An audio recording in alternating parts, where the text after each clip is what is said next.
नमस्ते, नमस्ते, नमस्ते। सब कैसे हैं? यहाँ आकर खुशी हुई। मैं अपनी लाइट थोड़ी कम करूं। आज क्या तारीख है? 29 जनवरी मंगलवार है।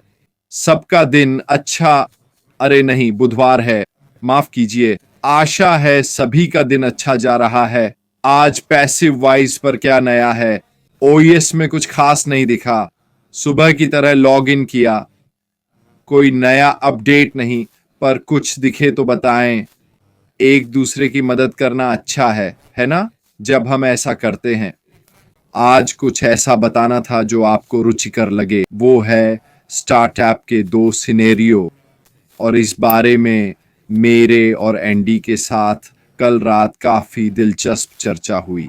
अगर आपने कोई व्यवसाय शुरू किया है तो आपको कई चुनौतियों का सामना करना पड़ता है, लेकिन आमतौर पर स्टार्टअप व्यवसाय के लिए सिर्फ दो संभावनाएं होती हैं, और वो हैं शुरू करके सफल होना या शुरू करके असफल होना। लेकिन इन दोनों के बीच और भी बहुत कुछ होता है। तो हम स्टार्टअप के बारे में क्यों बात कर रहे हैं जब हम 6 साल से हैं? दरअसल इस स्थिति में बहुत कुछ है जो हमारी वर्तमान यात्रा से जुड़ा है। आमतौर पर जब कोई नया व्यवसाय आता है, लोग उसमें शामिल होते हैं और वह कुछ हद तक बढ़ता है। और फिर पहला परिदृश्य जो होता है, जिसकी ओर ज्यादातर स्टार्टअप व्यवसाय देख रहे होते हैं, वो है शुरू करना, समर्थन पाना, एक ऐसा उत्पाद साबित करना जो उचित हो, जो समाज में उपयोगकर्ता के अनुकूल हो और लोग उसे चाहें, और फिर वह बढ़ना शुरू हो जाता है। लेकिन पूरी तरह सफल होने के लिए इसे फैलना होगा। आमतौर पर इस मोड पर स्टार्टअप बड़ी कंपनियों को बिक जाते हैं। वे उन्हें ऐसा ऑफर देते हैं जिसे वे मना नहीं कर सकते। वे उन्हें खरीद लेते हैं, मिला देते हैं, या ऐसा कुछ होता है।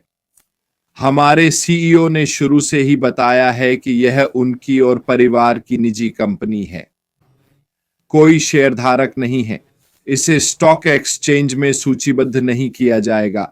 इसका मतलब है कि इस पर बाहर से कोई प्रभाव नहीं पड़ेगा, और उन्होंने साफ कर दिया है कि यह बिक्री के लिए नहीं है।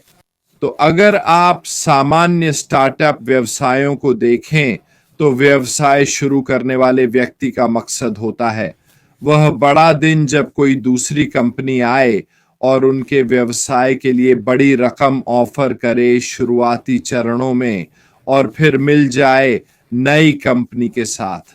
आमतौर पर बेचने वाला मालिक नए उद्यम में निदेशक या शेयरधारक बन जाता है।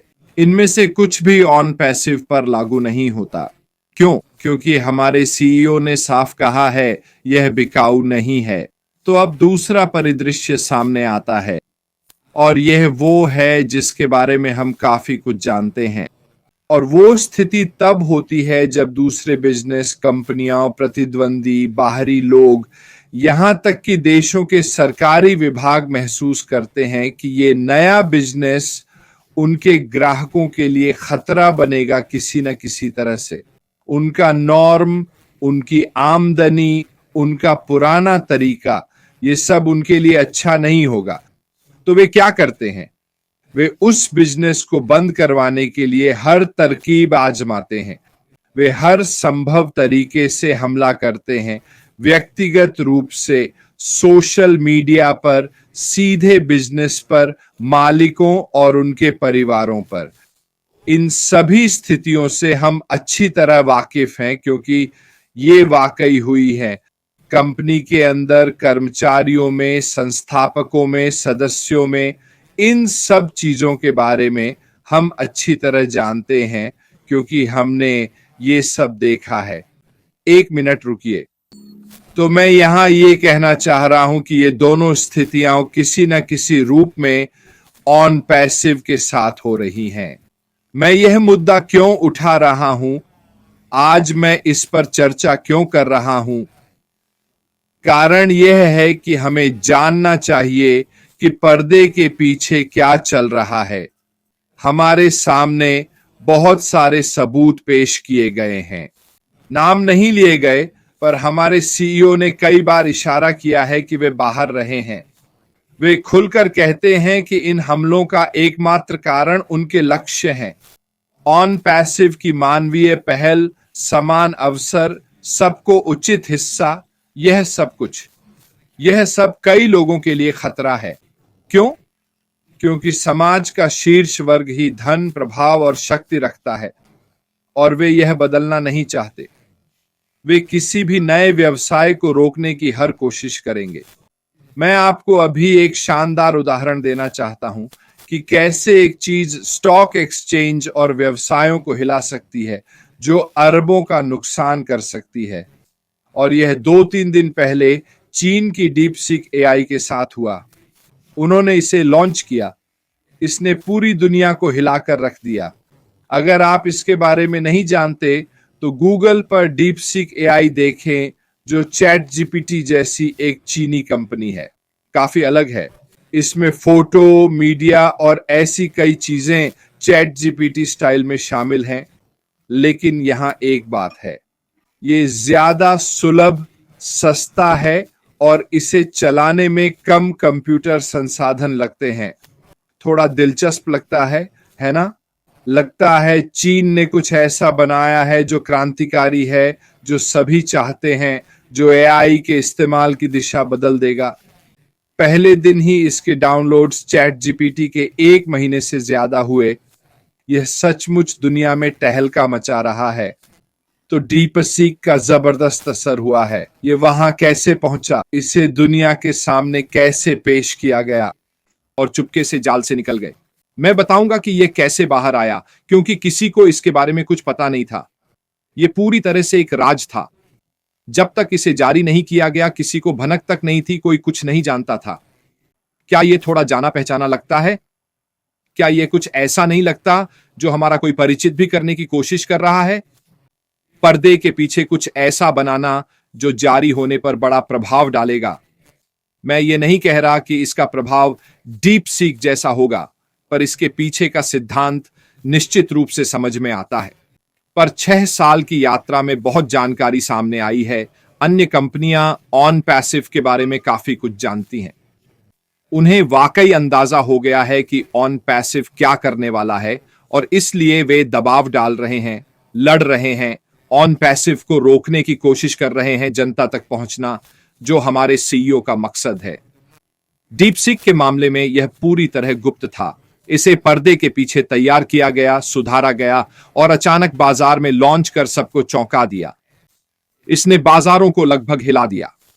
एनवीडिया ने शायद एक ही झटके में रातों रात 430 अरब खो दिए। उनके शेयरों का मूल्य गिर गया। हम अभी सबसे बड़े इंटरनेट कारोबार की बात कर रहे हैं, जो एप्पल और अमेजन से आगे है। तो निष्कर्ष में मेरा कहना है कि गुप्त रूप से काम करना, पर्दे के पीछे रहना, प्रतिद्वंद्वियों को भ्रमित करना अभी एक अच्छी रणनीति है। उत्पाद को, व्यवसाय को, जो होने वाला है उसे खुद बोलने दें। चीजों को समझाने या सही ठहराने की बजाय आइए इस विश्वास के साथ सकारात्मक रहें कि हमारे सीईओ ऐसा कुछ लाने वाले हैं जो हमें चौंका देगा, जिसका जबरदस्त असर होगा और जो ऑन पैसिव की उपलब्धियों की वजह से लोगों का ध्यान खींचेगा। यदि आपके पास एक ऐसा व्यवसाय है जो आपको झटका देने वाला है, इसमें बहुत सारी चुनौतियां, दबाव और परेशानियां आती हैं, क्योंकि कई कंपनियां आपकी नाव डुबोने की कोशिश करेंगी और हम ऐसा नहीं होने देना चाहते। खैर दोस्तों, मुझे उम्मीद है कि यह दिलचस्प रहा होगा। मुझे आशा है कि इसने आपको कुछ सोचने को दिया होगा। भले ही हम इसे न देखें, न जानें या न समझें, जो हो रहा है उसके पीछे हमेशा कोई रणनीतिक कारण होता है। व्यापार में रणनीति एक बहुत ही जटिल चीज है। क्या ऑन पैसिव में इस वक्त जो हो रहा है उसमें इन रणनीतिक बातों से ज्यादा कुछ शामिल है? हाँ, बिल्कुल है। बहुत सारी कानूनी और अन्य तरह की चीजें चल रही हैं। पर एक बात पक्की है, जैसा हमारे सीईओ ने स्पष्ट किया है, वे जानबूझकर विरोधियों और लोगों को भ्रमित कर रहे हैं ताकि जब वे दूसरे चरण में जाने के लिए तैयार हों तो वह हमें अच्छे तरीके से चौंका दे।